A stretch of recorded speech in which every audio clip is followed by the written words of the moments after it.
Hi, my name is Chrissy. I'm one of the nurses here, and I'm going to be going over some information with you that will assist you in caring for your daughter at home following her diagnosis of Tetralogy of Fallot. So let's begin with understanding what the condition means. As you know, the diagnosis was made while you were pregnant and confirmed through an ultrasound and electrocardiogram, an EKG. Tetralogy of Fallot is a rare heart condition. The condition makes it hard for the body to receive oxygenated blood because there are 4 different parts of the heart that are not functioning properly. So oxygen-poor blood flows out of the heart and goes to the rest of the body. This causes symptoms such as blue-tinged skin, difficulty in feeding due to shortness of breath, irritability, lethargy. The physician informed me that you have a pulse oximeter to monitor her pulse and oxygen at home. That's great. I'm going to ask you to please keep a log of your findings. On the oximeter, you may notice that her heart is beating faster than normal. Her oxygen numbers may be lower than normal.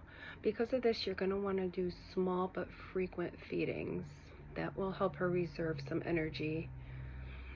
Some complications that can occur are an abnormal heartbeat, as we discussed, blood clots, and heart failure.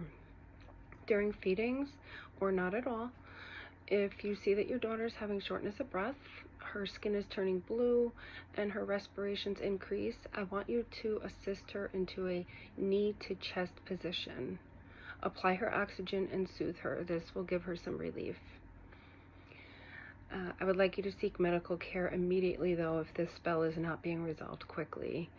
The spell is called a TET spell, T-E-T. There will be medications you're going to be administering to her at home. They're called beta blockers, which will help prevent those TET spells, and diuretics, which will help reduce fluid buildup in her body.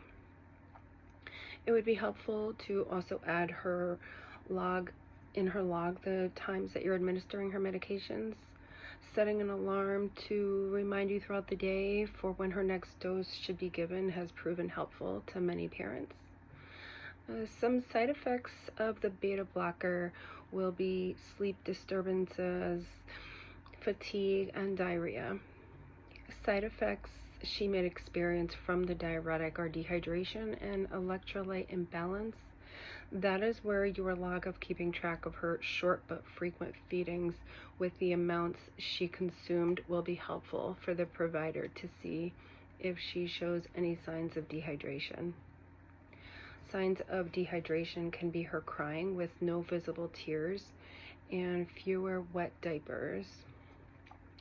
So the physician informed me that there's a plan in place for your daughter to have a complete surgical repair for this at 3 months of age. That's great.